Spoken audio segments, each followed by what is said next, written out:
Hey everybody, it's Alex from Heavy New York. We are back at the Gramercy Theater, and today we are here with Andy of Combichrist. Thank you for What's your up? time.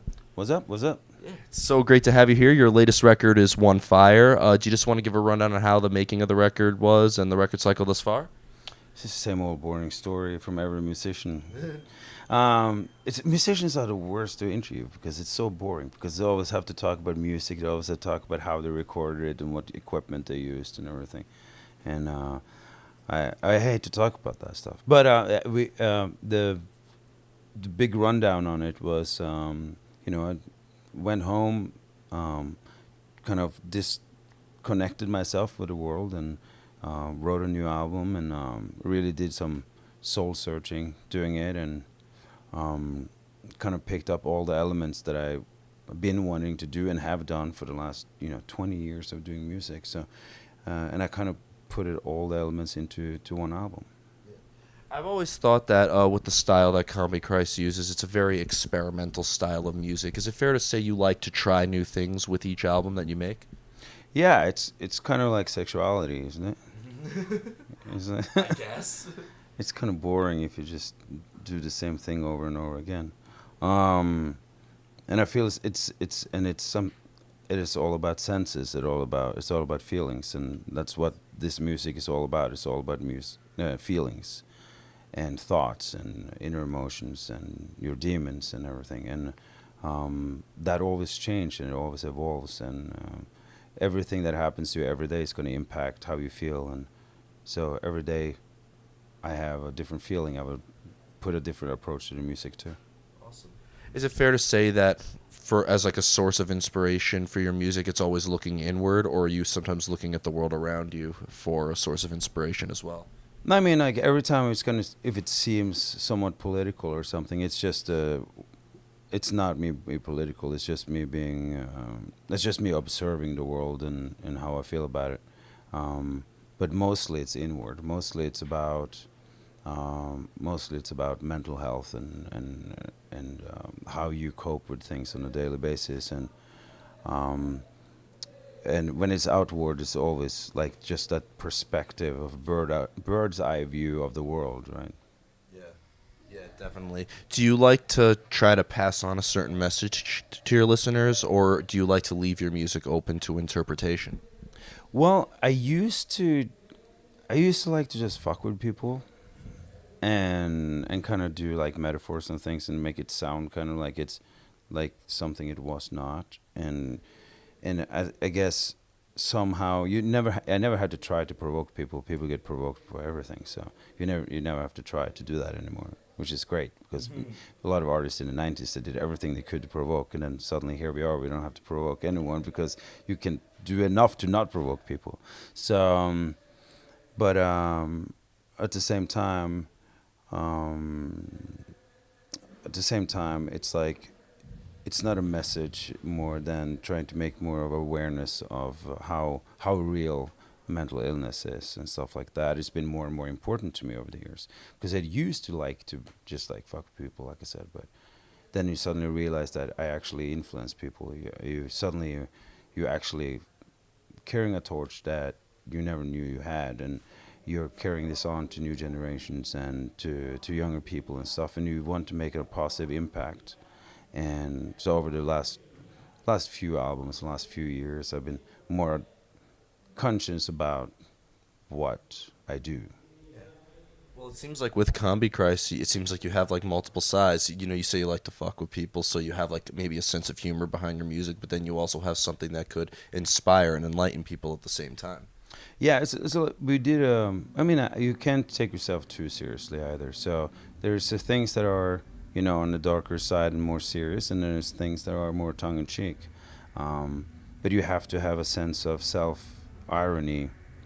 If not, you're just gonna end up being like a band like King Diamond. Or if you like King Diamond, that's your thing. That's fine. But I mean, you don't. Not everybody have to be so serious. Yeah, exactly.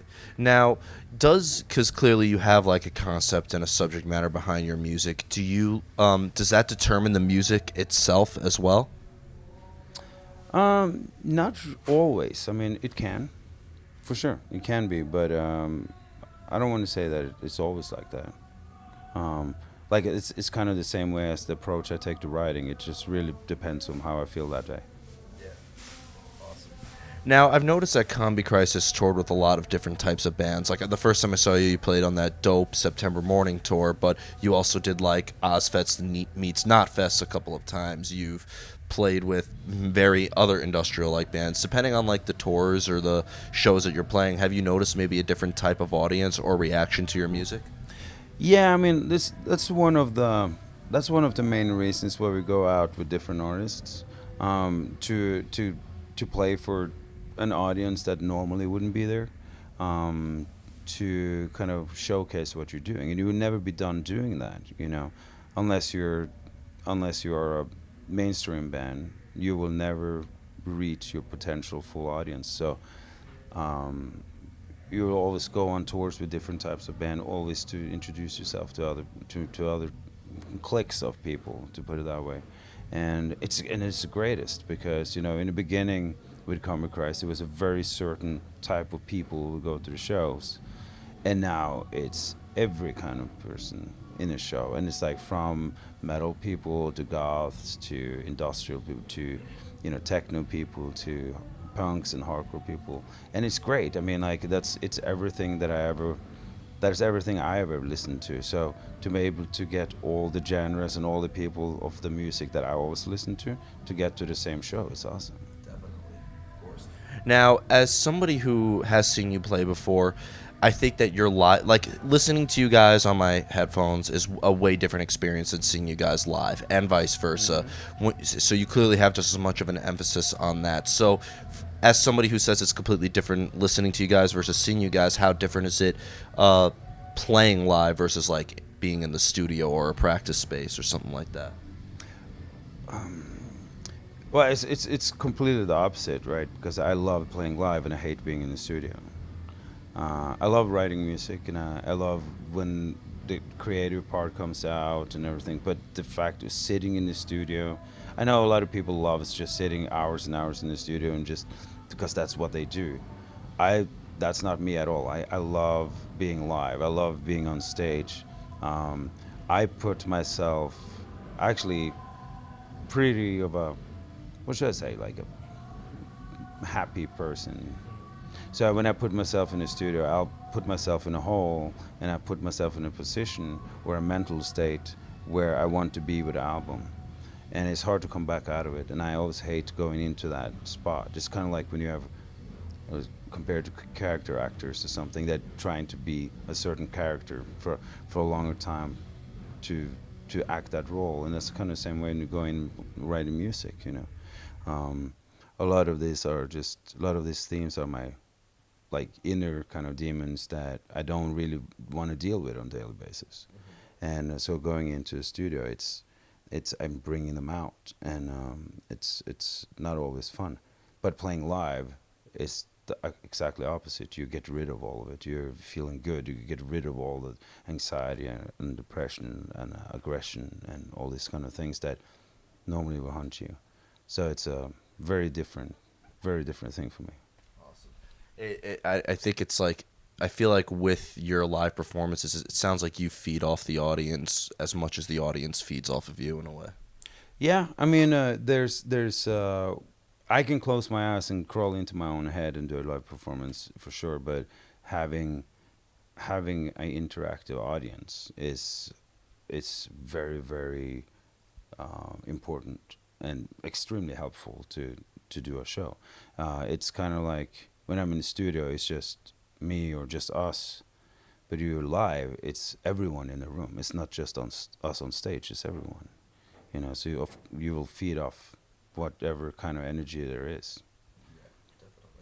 And one final question I'd like to ask for you. This is actually kind of a fun question because a lot of people have associated you guys as an industrial band, and my boss and my coworker is like the biggest industrial elitist you'll ever meet in your life, like Leather Strip, Throbbing Gristle, Frontline Assembly, all that. And he does like you guys a lot as well. And I told him like my favorite industrial artists are Fear Factory or Rammstein or that style. And he says that's not real industrial. So like I'm just curious to what your take on industrial is. What makes a band industrial? I don't. It's such a like I don't mean not against you. It's a ridiculous question, but it's like it's such a ridiculously hard question because it's like it's like asking someone what rock is. You know, it's like what is rock music, and there's so many fine lines. And when it comes to Fair Factory or Rammstein, it's like they do have they have industrial elements. I wouldn't say that it's straight up industrial band. Maybe they're part of the industrial metal scene for sure, but not an industrial band by any means. And same thing with us. I don't feel like we're an industrial band either. We're kind of crossing through the realm of electro and industrial metal. We kind of little all over the place there too. Um, but yeah, industrial is such a wide thing to put on music. Yeah, You know. definitely. I mean, you look at the entire Ministry catalog. It's like that's not just industrial right there.